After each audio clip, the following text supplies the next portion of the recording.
이 베드로 전서와 후서를 쓰게 된 배경이 있습니다. 그 배경은 베드로가 박해를 받는 성도들을 위하여 위로하고 격려하기 위하여 쓴 편지입니다. 당시에 베드로가 사는 그 당시에 수많은 그리스도인들이 많은 고통과 박해를 받았습니다. 물론 오늘날에도 박해를 받기도 합니다. 그러나 그 시대에는 더 많은 고통과 박해를 받았던 것으로 봅니다. 그들의 마음을 너무나 잘 알고 있었던 베드로는 성도들이 어떤 상황 속에서도 낙심하지 말고 실망하지 말고 끝까지 승리할 수 있도록 위로하고 격려하려고 하였습니다. 베드로 사도가 이 편지를 쓸 때는 이 세상에서 가장 악한 네로 황제가 다스리던 그 시대에 그는 살아가고 있었습니다. 그래서 그는 아마 이 글을 써서 그 성도들에게 그 아픔과 고통에서 조금이나마 위로를 하고 싶었을 것입니다. 이 시대를 잘 반영하여서 만든 영화가 있는데 바로 코바디스라는 영화입니다. 그 영화를 보면 그 시대 네로 황제 시대에 얼마나 수많은 그리스도인들이 박해를 받고 또 너무나 힘들게 살아왔는지를 적나라하게 드러내어 보이는 그런 영화를 만들었습니다. 우리는 이 세상에 지금 세상은 좀 편하지 않겠습니까? 그때 그 시대보다. 그럼에도 불구하고 우리는 어떻습니까? 세상 살아가기가 너무 힘들어. 너무 고통스러워. 야, 이 세상 이렇게 살 바에야 차라리 그냥 죽어버리고 말 것이지 할 때도 있습니다. 그러나 우리가 한번 생각해 보십시오. 그 당시에 그 고통을 받고 그저 매질을 당하고 채찍을 당하고 그저 감옥에 가두고 억울하게 그렇게 당하는 그런 시대에 그들은 우리 그리스도인들이 살아가고 있었습니다.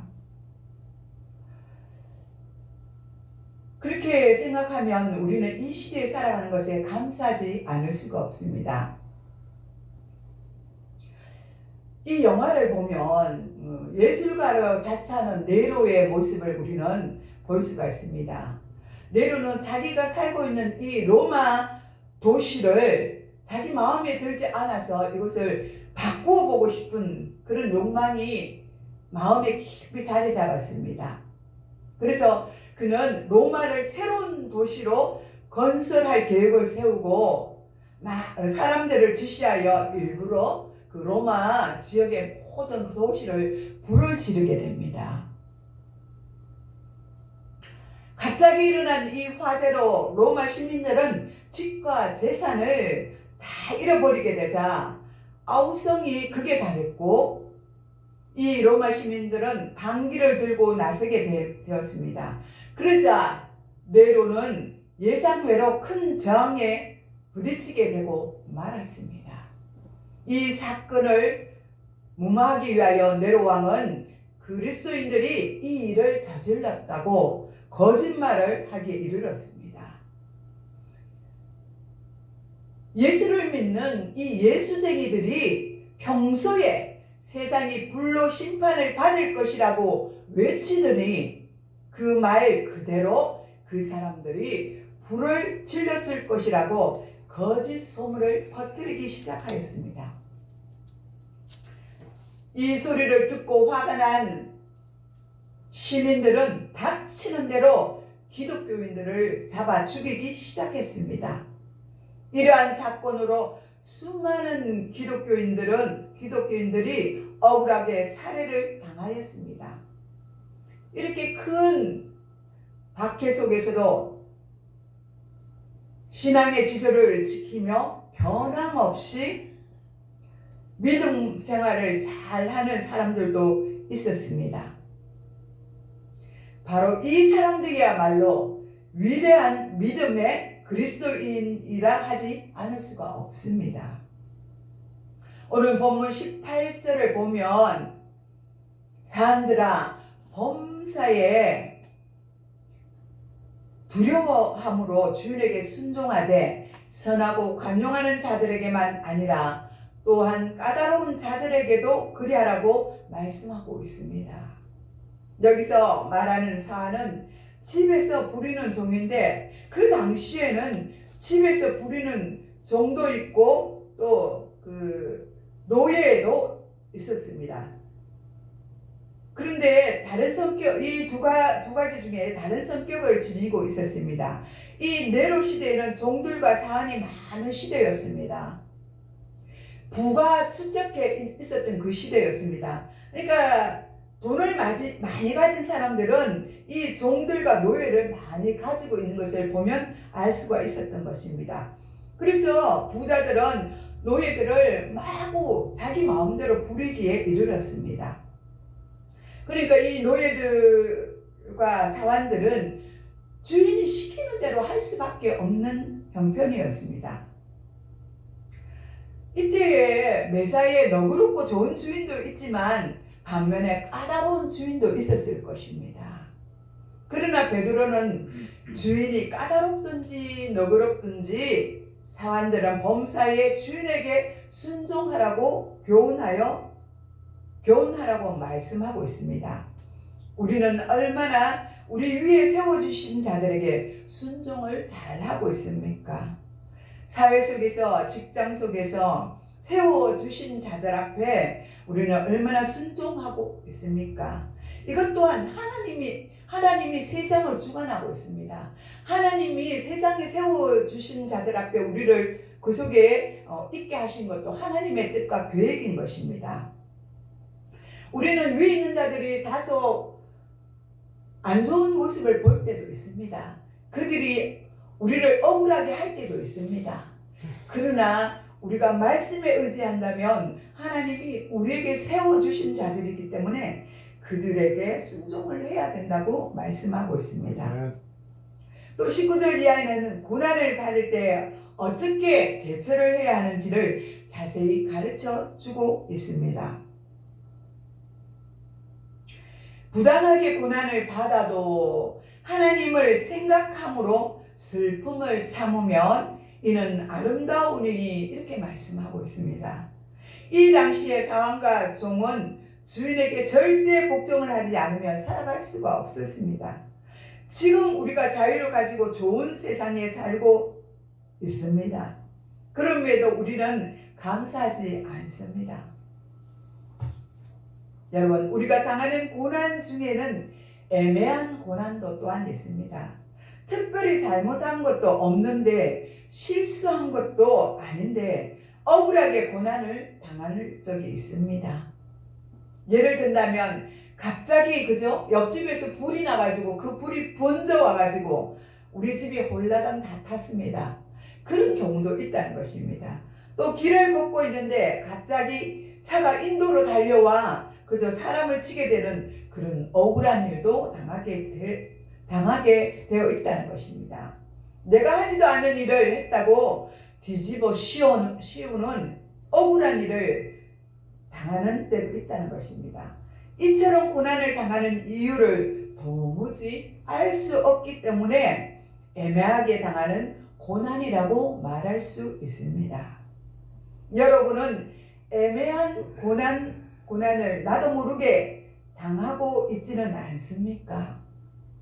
그런데 분명한 것은 우리는 그 이유를 잘 모르지만 하나님은 다 알고 계십니다.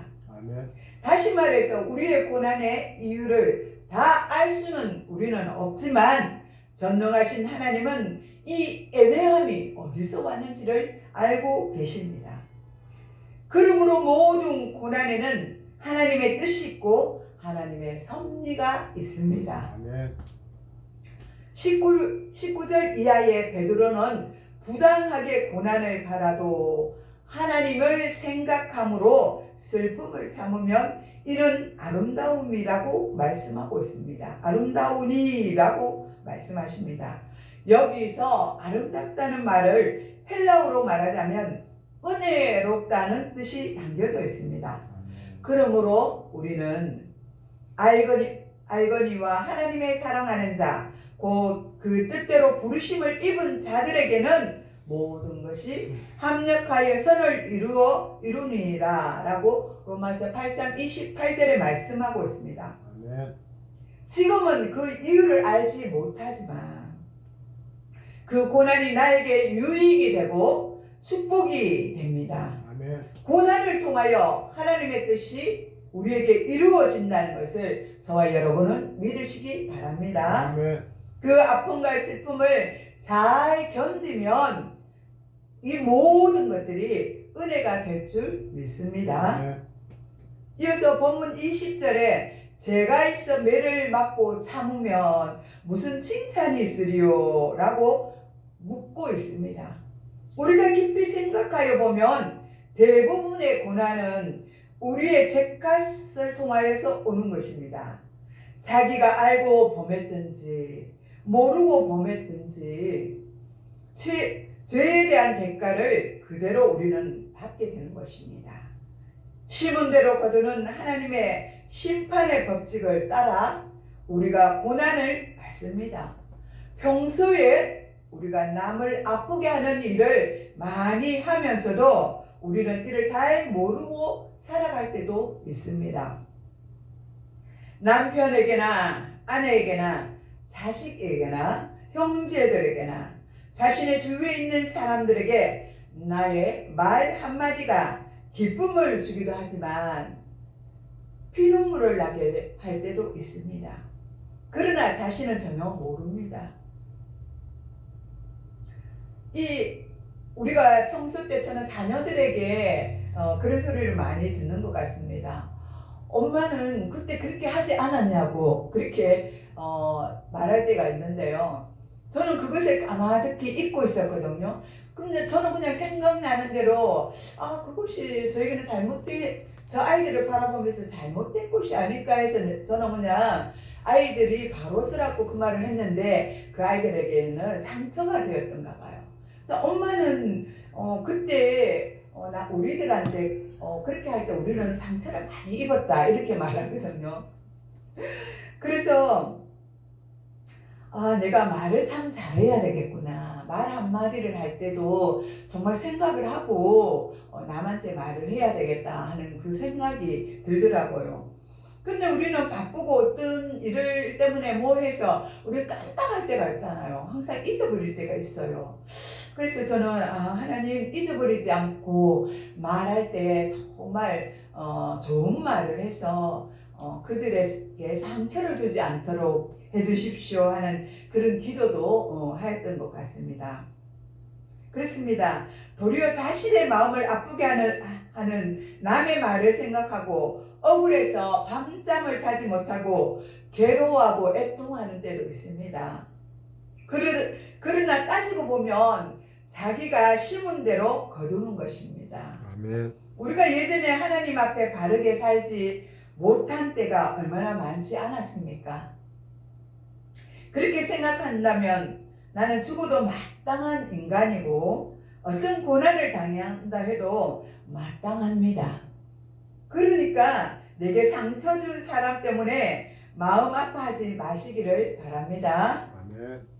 한 걸음 더 나아가서 생각해 보면 사실 고난 가운데 사는 사람은 축복입니다. 고난을 통해서 우리가 깨달음을 얻게 되지 않습니까?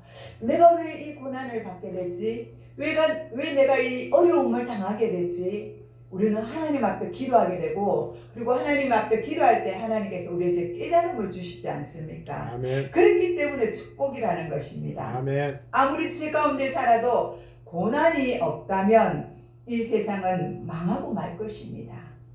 사람들이 얼마나 대담하게 죄를 범하고 얼마나 타락하겠습니까? 이 세상은 악한 사람들로 가득 찰 것입니다. 아멘.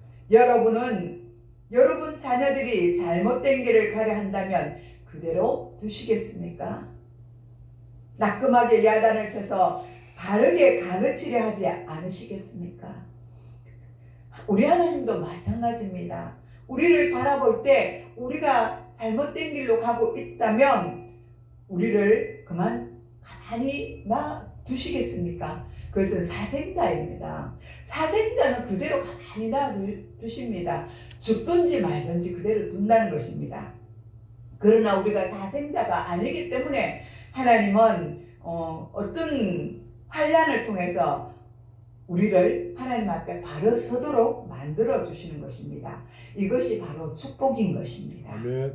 이와 마찬가지로 하나님께서는 죄 가운데 사는 인생들에게 여러 가지 방법으로 고난을 주십니다. 그것이 우리에게 약이 되기 때문입니다. 아멘. 베드로전서 4장 1절에서 3절을 보시면 그리스도께서 이미 육체의 고난을 받으셨으니 너희도 같은 마음으로 갑옷을 삼으라. 이는 육체의 고난을 받는 자는 죄를 그쳤음이니 그 후로는 다시 사람의 정욕을 따르지 않고 하나님의 뜻을 따라 육체의 남은 때를 살게 함이니라. 너희가 음란과 정욕과 술취함과 방탕함과 향락과 무법한 우상 숭배를 하여 이방인의 뜻을 따라 행한 것은 지나간 때로 족하도다. 이렇게 말씀하고 있습니다. 하나님이 우리에게 고난을 주시는 것은 여태껏 살아오는 동안에 그만큼 죄를 지었으면 되었지, 이제는 그 죄를 그치고 우리의 인생을 주님의 뜻대로 살아가게 하려고 하시는 것입니다. 어떤 이유에서든지 죄로 인하여 고난받는 것은 부끄러운 것입니다. 아멘. 우리는 정신 차리고 보면 말씀대로 살지 않아서 혹은 욕심에 눈이 멀어서 고난을 당하게 되는 것을 알 수가 있습니다. 이러한 고난이 아니라 예수 그리스도의 고난을 받아야 하는 것입니다. 아멘. 오늘 본문 20절 이하를 보면 예수 그리스도의 고난이란 죄로 인하여 받게 되는 고난이 아닙니다. 이 고난은 애매한 고난이 아닙니다. 주님은 오직 구원을 위한 고난을 받으셨습니다. 아멘. 예수님이 받은 고난은 분명한 목적이 있었습니다. 아멘. 저와 여러분을 위한 목적이 분명한 고난을 받으셨습니다. 아멘. 우리를 많은 죄에서 구속하여 주시기 위한 그 고난을 다 받으셨습니다. 예수님이 지신 십자가는 선을 행함으로 받으신 고난이십니다. 가장 값진 고난입니다.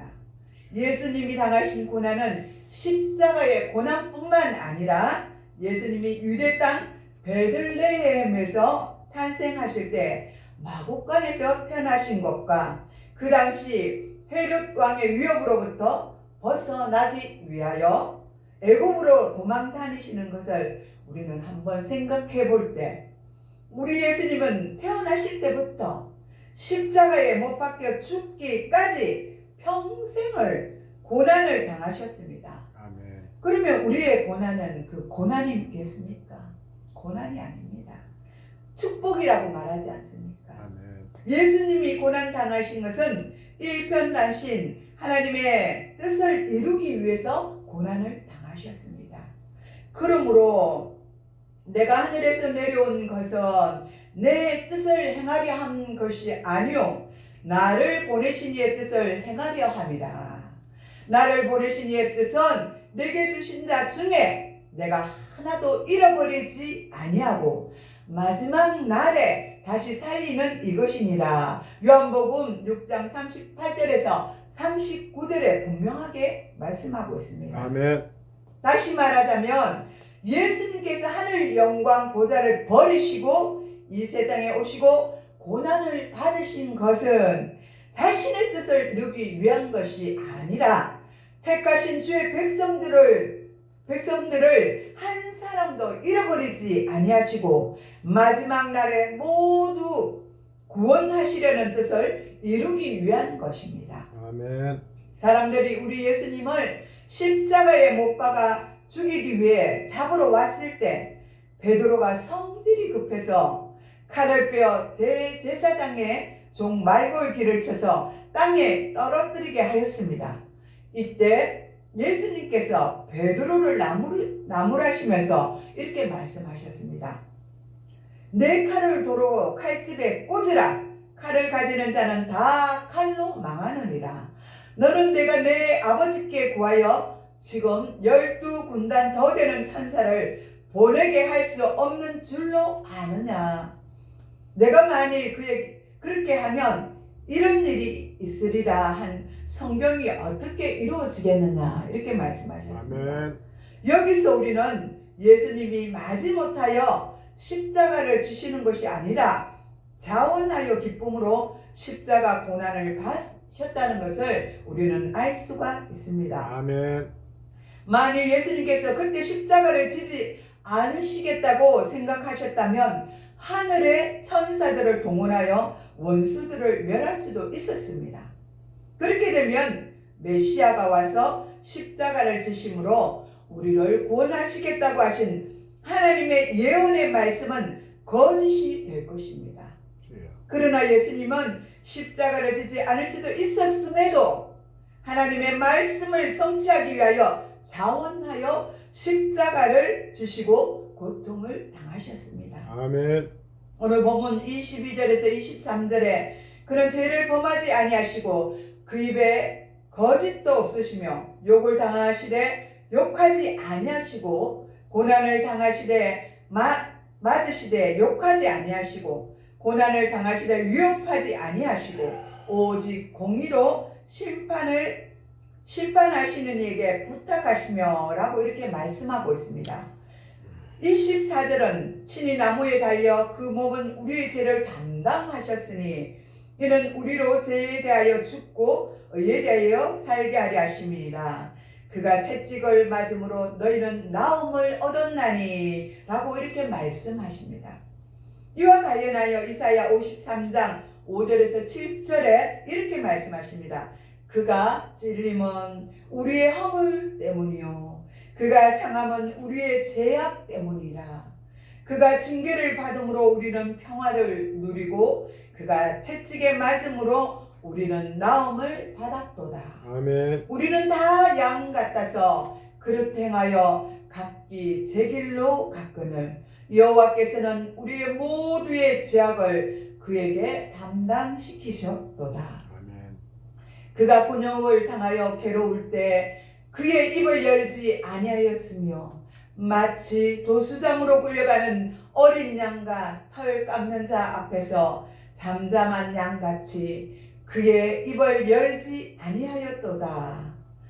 이사야 선지자는 주님이 오시기 전에 700년 전에 마치 예수님이 십자가에 못 박히시기까지 고난받는 모습을 눈으로 보듯이 구체적으로 예언을 했습니다. 여기서 우리는 우리 죄를 위하여 십자가에서 묵묵히 못 박혀 죽으시는 예수님의 사랑을 볼 수 있습니다. 그렇습니다. 위대한 사랑은 놀라운 사랑으로 이루어지는 줄 믿으시기 바랍니다. 아멘. 사도 베드로는 본문 20절 21절에 이렇게 말씀하십니다. 죄가 있음을 맞고 참으면 무슨 칭찬이 있으리요. 그러나 선행을 행함으로 고난을 받고 참으면 이는 하나님 앞에 아름다우니라. 아멘. 이를 위하여 너희가 부르심을 받았으니 그리스도도 너희를 위하여 고난을 받으사 너희에게 본을 끼쳐 그 자취를 따라오게 하려 함이라. 이렇게 말씀하셨습니다. 그렇습니다. 우리에게 고난을 주시는 것은 우리에게 예수님의 그 자취를 따라가라고 우리에게 고난을 주신다는 것입니다. 그렇게 하지 아니하면 우리의 본성은 어떻습니까? 우리의 본성이 죄 가운데 빠지기 쉽기 때문입니다. 그리고 우리 마음대로 살려는 본성이 있기 때문입니다. 그렇기 때문에 이 고난을 주면서 하나님 앞에 엎드려서 우리가 깨달음을 받을 때 내가 왜 이 고난이 내게서 왔는지를 알게 된다는 것입니다. 그래서 물론 우리가 잘못 살아서 우리가 이 고난을 받을 수도 있지만 하나님이 우리를 사랑하시기 때문에 하나님 안으로 더 가까이 오라는 하나님의 사인인 것입니다. 아멘. 정작 우리가 고난받을 예수님이 받으시는 본을 보여주셨으니 우리도 선을 행함으로 주님이 받는 그 길을 묵묵히 따라가야 합니다. 아멘. 사랑하는 여러분, 하나님이 택하신 백성들을 구원하기 위하여 십자가를 지시는 일보다 더 선하고 어려운 일이 어디에 있습니까? 이를 위하여 우리는 부르심을 받았습니다. 아멘. 그러므로 저와 여러분도 어떤 핍박과 고난이 오더라도 두려워하지 마시기 바랍니다. 아멘. 우리가 주님을 위해 살고 예수님의 뜻을 이루기 위해 담대히 고난을 예수님과 함께 받으면 예수님이 주시는 기쁨과 위로와 평강이 우리에게 넘칠 것입니다. 아멘. 괴롭습니까? 힘드십니까? 찬양하시기 바랍니다.